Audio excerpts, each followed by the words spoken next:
आइए आज हम एडग्रेड अभ्यास पुस्तिका कक्षा 7 विषय विज्ञान अध्याय 10 विद्युत धारा और इसके प्रभाव के प्रश्नों के उत्तर लिखेंगे। तो हम देखते हैं पहला प्रश्न क्या है। ये देखिए, ये टेबल भर लें आप, विद्युत रोधी रबर, ये सब चीज़ें भर लें आप ध्यान से, ये भी भर लें आप। अब हम ये प्रश्न उत्तर पे आ गए। वास्तुनिष्ठ प्रश्न है। 1.1 सही विकल्प चुनकर लिखिए। इसका पहला है विद्युत सेल उपयोगी वाले उपकरणों के नाम हैं। विकल्प ए है टार्च, बी है रेडियो, सी है टीवी रिमोट, डी है उपयुक्त सभी। तो इसका सही उत्तर है ए टार्च। ए वाले विकल्प पर सही का चिन्ह लगा लें। अब अगला प्रश्न है दूसरा, निम्न में से कौन सा उपकरण विद्युत धारा के चुंबकीय प्रभाव के आधार पर कार्य करता है। तो इसका सही उत्तर है बी विद्युत घंटी। बी वाले विकल्प पर सही का चिन्ह लगा लें और नीचे लिख भी लें। अब है तीसरा, विद्युत बैटरी बनाने के लिए कितने सेलों की आवश्यकता होती है। तो इसका सही उत्तर है ए 2 या 2 से अधिक।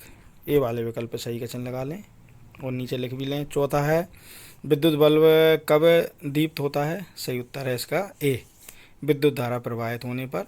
ए वाले विकल्प पर सही का चिन्ह लगा लें और नीचे लिख भी लें। पांचवा है विद्युत परिपथ के किस अवयव का ये ऐसा प्रतीक हो है। तो ये इसका सही उत्तर है विद्युत बल्ब। बी वाले विकल्प पर सही का चिन्ह लगा लें और इसको लिख भी लें। अब हम देखेंगे प्रश्न क्रमांक 1.2 रिक्त स्थानों की पूर्ति कीजिए। और ये देखिए नीचे इसके कोष्टक में कुछ शब्द भी दिए हैं, इनका उपयोग करके हमें ये खाली स्थान भरना है। ये देखिए, ठीक है। अब हम देखते हैं पहला, जब किसी तार से कोई विद्युत धारा प्रवाहित होती है तो वह तप्त हो जाता है। तो पहले रिक्त स्थान में तप्त लिख लें। दूसरा है बल्ब में एक पतला तार होता है जिसे तंतु कहते हैं। तो इसमें दूसरे में तंतु लिख लें रिक्त स्थान में। तीसरा है विद्युत की बचत के लिए एलईडी बल्ब का उपयोग करना चाहिए। तीसरे में एलईडी लिख लें। चौथा है लोहे की विद्युत रोधी तार से लिपटी विद्युत धारावाही कुंडली को विद्युत चुंबक कहते हैं। चौथे में विद्युत चुंबक लिख लें। पांचवा है किसी तार में विद्युत धारा प्रवाहित करने पर वह तार चुंबक की भांति व्यवहार करता है।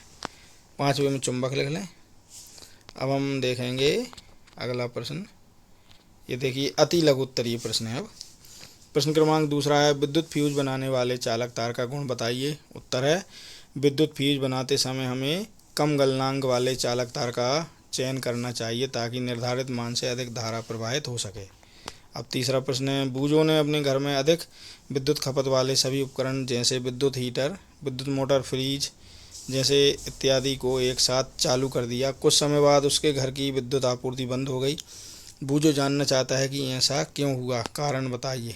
उत्तर है विद्युत परिपथों में अत्यधिक विद्युत धारा प्रवाहित होने से इनमें अतिभारण हो जाता है। अतिभारण होने के कारण लघु पथन शॉर्ट सर्किट हो जाता है। ऐसे में विद्युत आपूर्ति बंद हो जाती है। अब चौथा है प्रश्न क्रमांक, पहेली के कमरे में नाइट लैंप नहीं है। रात में उसने अपने कमरे के बल्ब को तौलिए से ढक दिया ताकि कम रोशनी आ सके। क्या पहेली द्वारा बल्ब को तौलिए से ढकना सही है। अपने उत्तर के लिए कारण लिखिए। उत्तर है बल्ब में एक पतला तार होता है जिसे तंतु कहते हैं। यदि बल्ब ज़्यादा गर्म हो जाता है तो इसका तंतु टूट जाता है, इसलिए बल्ब को तौलिए से नहीं ढकना चाहिए। अगला प्रश्न है पांचवा, ISI चिन्ह वाले विद्युत उपकरणों का ही उपयोग क्यों करना चाहिए। उत्तर है ISI का मतलब भारतीय मानक संस्थान होता है।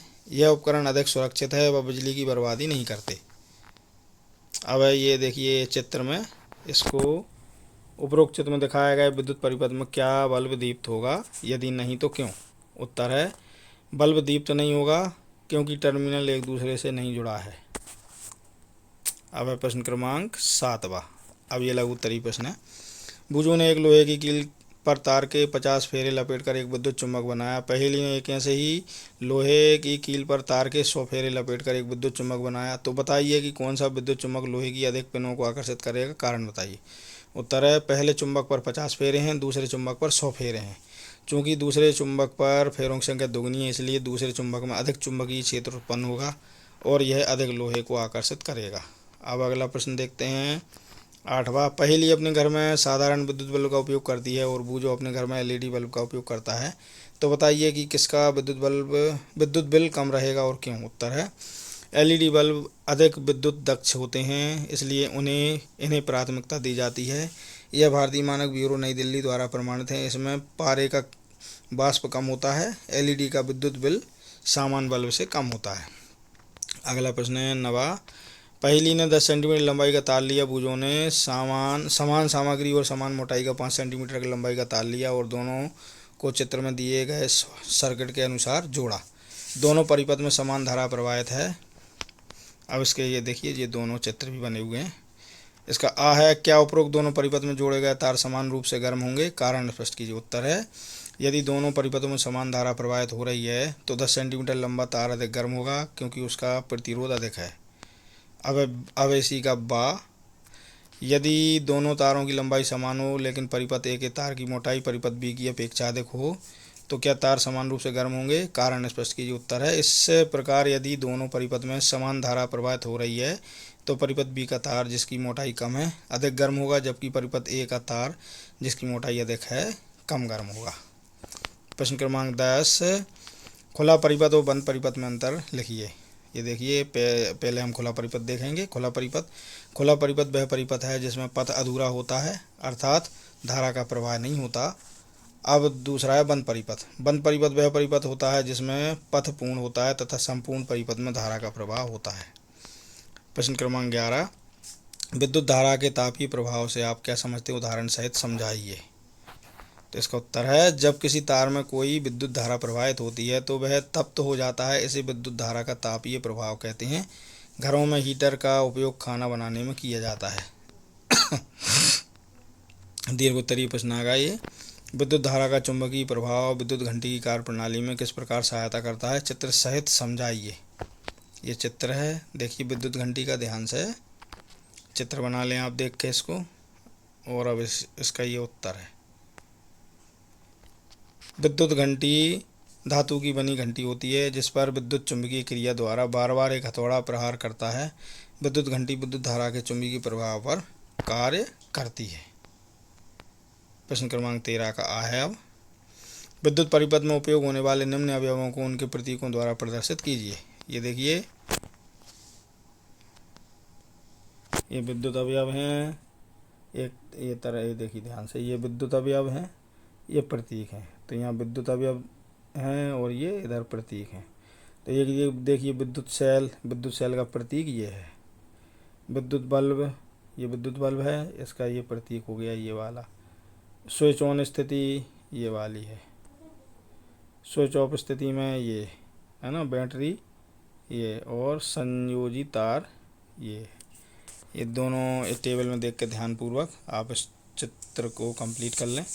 अब अगला प्रश्न देखते हैं। बा है 13वें का बा। उपयुक्त अवयवों का उपयोग करते हुए परिपथ आरेख बनाइए।